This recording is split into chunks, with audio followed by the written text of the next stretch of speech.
Thank you very much, Mr. President. Ladies and gentlemen, good evening. Assalamu alaikum. Lovely to see you all here tonight.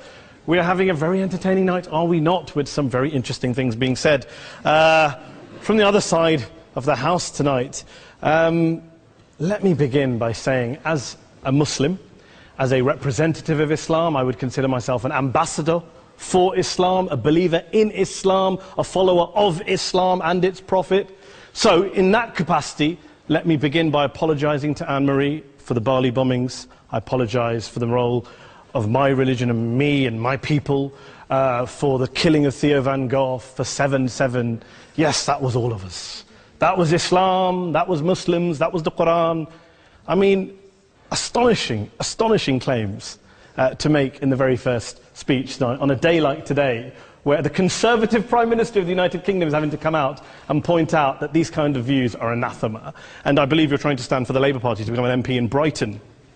If you do, and you make these comments, I'm guessing you'll have the whip withdrawn from you, but then again, UKIP's on the rise, they'll take you, the BNP, they might have something to say about your views. This is what Mehdi Hassan always does. By the way, just on a factual point, since we heard a lot about the second speaker, about how backward we Muslims all are, on a factual point, you said that Islam was born in Saudi Arabia. Islam was born in 610 AD. Saudi Arabia was born in 1932 AD. So you were only 1,322 years off. Not bad? Not bad start there. Talking of maths, by the way, a man named Al-Khwarizmi was one of the greatest mathematicians of all time, a Muslim, worked in the golden age of Islam.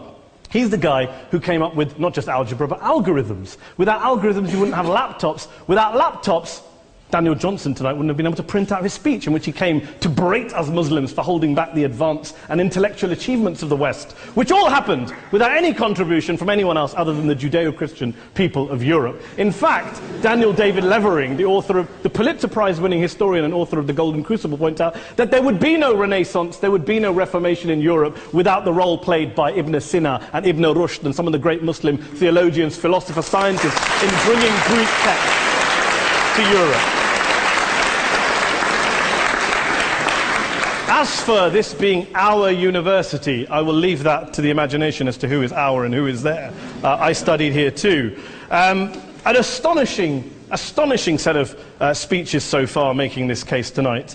A mixture of just cherry-picked quotes, facts and figures, self-serving, selective, a farrago of distortions, misrepresentations, misinterpretations, misquotations.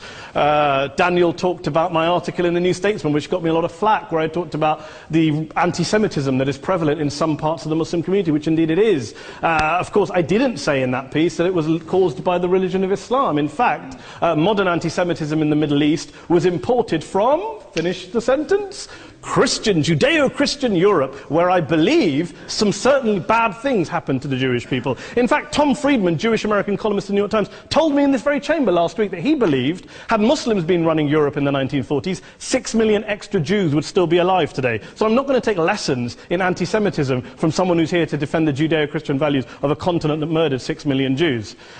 Moving swiftly on. Yes. Absolutely. Well, I'm about to make that point. No, I'm about to make that point. You're right. I agree with you. I agree with you 110%. That is my point. I don't think Europe is evil or bad. I'm a very proud European. I don't want to judge Europe on that basis, but if we're going to play this gutter game where we pull out the Bali bombing and we pull out examples of anti-Semitism in the Islamic community, then of course I'm going to come back and say, well, hold on. I mean, look, let's be very clear. Daniel here was a last-minute replacement for Douglas Murray, who had to pull out. And Douglas and I have a well-documented differences, but to be fair to Douglas, as to be fair to Anne-Marie and to Peter, atheists.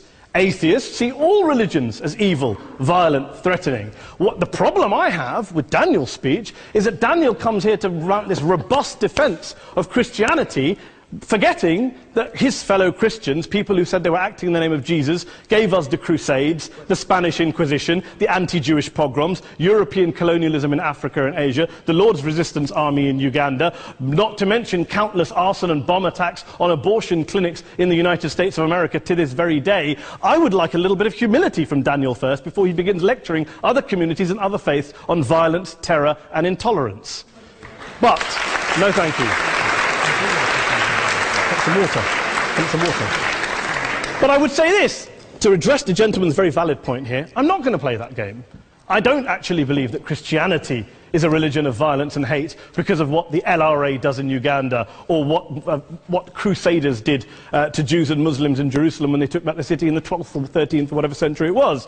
I believe that Christianity, like Islam, like pretty much every mainstream religion, is based on love and compassion and faith. I do follow a religion in which 113 out of the 114 chapters of the Qur'an begins by introducing the God of Islam as a God of mercy and compassion. I would not have it any other way. I don't follow a religion which introduces my God to me as a God of war, as some kind of Greek God of wrath, as a God of hate and injustice. Not at all. As Adam pointed out, you go through the Quran and you see the mercy and the love and the justice. And yes, you have verses that refer to warfare and violence. Of course it does. This is not a motion about pacifism. I'm not here to argue that Islam is a pacifistic faith. It is not. Islam allows military action, violence in certain limited contexts. And yes, a minority of Muslims do take it out of that context. But is it religious? We talked about Woolwich. Daniel and Anne-Marie have suggested that it's definitely religion that's behind all of this. Well, actually, what I find so amusing tonight is we're having a debate about Islam. And the opposition tonight have come forward. We have a graduate in law, a graduate in modern history, a graduate in chemistry. And, you know, I admire all of their intellects and their abilities, but we don't have anyone who's actually an expert on Islam, a scholar of Islam, a historian of Islam, a speaker of Arabic, even a terrorism expert or a security expert or a pollster, let alone to talk about what Muslims believe or think. Instead, we have people coming here, putting forward these views, putting forward these sweeping opinions. Listen to Professor Robert Pape of the University of Chicago, one of America's leading terrorism experts, who, unlike our esteemed opposition tonight, studied every single case of suicide terrorism between 1980 and 2005, 315 cases in total. And he concluded, and I quote, "There is little connection between suicide terrorism and Islamic fundamentalism or any of the world's religions. Rather, what nearly all suicide terrorist attacks have in common is a specific secular and strategic goal to compel modern democracies to withdraw military forces from territory that the terrorists consider to be their homeland." And the irony is, when we talk about terrorism, the irony is that the opposition and the Muslim terrorists, the Al-Qaeda types, actually have one thing in common. Because they both believe that Islam is a warlike, violent religion. They both agree on that. They have everything in common. Osama bin Laden would be nodding along to everything he's heard tonight from the opposition side. He agrees with them. The problem is that mainstream Muslims don't. The majority of Muslims around the world don't. In fact, a gentleman here started quoting all sorts of polls. Gallup carried out the biggest poll of Muslims around the world, of 50,000 Muslims in 35 countries. 93% of Muslims rejected 9/11 and suicide attacks. And of the 7% who didn't, they all, when polled and focus grouped, cited political reasons for their support for violence, not religious reasons.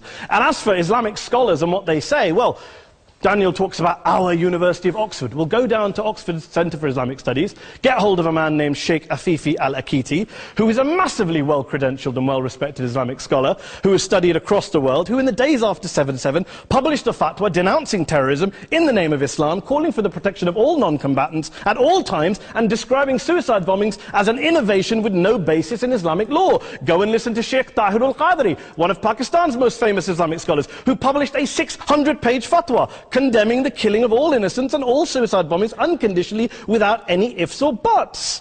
There's nothing new here. This is mainstream Islam, mainstream scholarship, which has said this for years. You don't go out and kill people willy-nilly in the high street or anywhere else, on a bus or a mall, based on verses of the Quran that you cherry-pick without any context, any understanding, any interpretation, or any commentary. Point of information. Please. Well, it doesn't happen apparently. I didn't say it doesn't happen at all. I never said it didn't happen. I don't blame Islam. Yes, it's a very good point. And a lot of us are campaigning against that. And we're campaigning against it in the name of Islam. We're campaigning against it in the name of various interpretations of Islam. Anne-Marie comes and scares us with her talk of Sharia law. I would like to see the book of Sharia law. It doesn't exist. People argue over what Sharia law is. And you empower the extremists by saying there is only one version. You empower them all. I don't believe you took any interruptions, Anne-Marie, so I think you should stay there for a moment. Here's what we're dealing with. Here's what we're dealing with. We are dealing, I took your point. Here we are dealing with a 1400-year-old global religion, followed by 1.6 billion people in every corner of the world, a quarter of humanity, of all backgrounds, cultures, ethnicities. And yet the opposition tonight wants to generalize, stereotype, smear, in order to desperately win this debate. And here's my question, if we're going to generalize and smear. If, okay, people say yesterday's bombers, and we've got to be careful, there's a trial going on, were yesterday's attackers, motivated by Islam? Big debate. I don't believe they were. Let's say they were. Let's say Faisal Shahzad, the Times Square bomber, was motivated by Islam. Let's assume, for sake of argument, that Richard Reeves, the shoe bomber, was motivated by Islam. If Islam is responsible for these killings, if Islam is what is motivating these people, and Islam is therefore not a religion of peace, a religion of war, then ask yourself this question: why aren't the rest of us doing it? Why is it such a tiny minority of Muslims are interpreting their religion in the way that the opposition claim they are? Let's assume there are 16,000 suicide bombers in the world. There aren't. Let's assume there are for the sake of argument. That's 0.001% of the Muslim population globally. What about the other 99.99% of Muslims who the opposition tonight either ignore or smear? The reality is that the rest of us aren't blowing ourselves up tonight. The reality is that the opposition came here tonight not worried about the fact that me and Adam might pull open our jackets and blow ourselves up tonight because we're followers of a warlike warrior religion which wants to take over Europe and Daniel's university. The issue is this. The issue is this.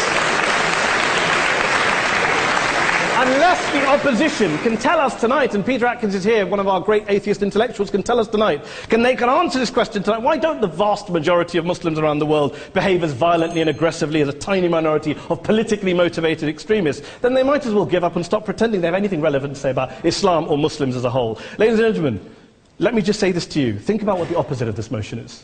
If you vote no tonight, think about what you're saying the opposite of this motion is. That Islam isn't a religion of peace, it's a religion of war, of violence, of terror, of aggression. That the people who follow Islam, me, my wife, my retired parents, my 6-year-old child, that 1.8 million of your fellow British residents and citizens, that 1.6 billion people across the world, your fellow human beings, are all followers, promoters, believers in a religion of violence. Do you really think that? Do you really believe that to be the case? They say that in the Oxford Union, the most famous debate was in 1933, when Adolf Hitler looked out for the result of the King and Country motion, where they voted against fighting for King and Country, and Hitler was listening out for the result. Well, tonight, 80 years on, there are two groups of people around the world who I would argue are waiting for the result of tonight's vote. There are the millions of peaceful, non-violent, law-abiding Muslims both in the UK, Europe, Asia, Africa and beyond, who see Islam as the source of their identity, as a source of spiritual fulfillment, of hope, of solace. And there are the phobes, the haters, the bigots out there who want to push the clash of civilizations, who want to divide all of us into them and us and ours and their. Ladies and gentlemen, I urge you all not to fuel the arguments of the phobes and bigots. Don't legitimize their divisions. Don't legitimize their hate. Trust those Muslims who you know, who you've met, who you hear, who don't believe in violence, who do want you to hear the peaceful message of the Qur'an as they believe it to be taught to the majority of Muslims, the Islam of peace and compassion and mercy, the Islam of the Qur'an, not of Al-Qaeda. Ladies and gentlemen, I beg to propose this motion to the House. I urge you to vote yes tonight. Thank you very much for your time.